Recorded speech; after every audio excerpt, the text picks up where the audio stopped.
خداوند یسوع مسیح کے عظیم جلالی اور قدوس نام میں آپ تمام دیکھنے اور سننے والوں کی سلامتی چاہتا ہوں۔ جیسا کہ ویڈیو کے تھمبنیل سے آپ آج کے موضوع کو جان چکے ہیں، میرے عزیزو میرین اسپرٹس پر بات کرنا بہت ضروری ہے، کیونکہ اس پر بہت کم بات ہوئی ہے۔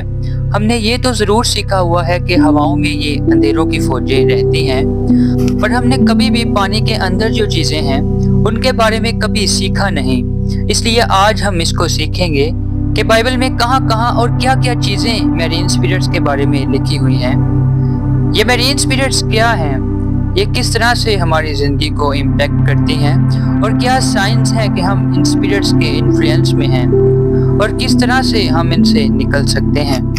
میرے عزیزو، اس دنیا میں 3 طرح کے اسپرچول ریلمز ہیں، اور پانی کی جو اسپرٹس ہیں ان تینوں میں سے زیادہ خطرناک اور وکڈ ہیں۔ یہ اسپرٹس پانی سے ریلیز ہوتی ہیں۔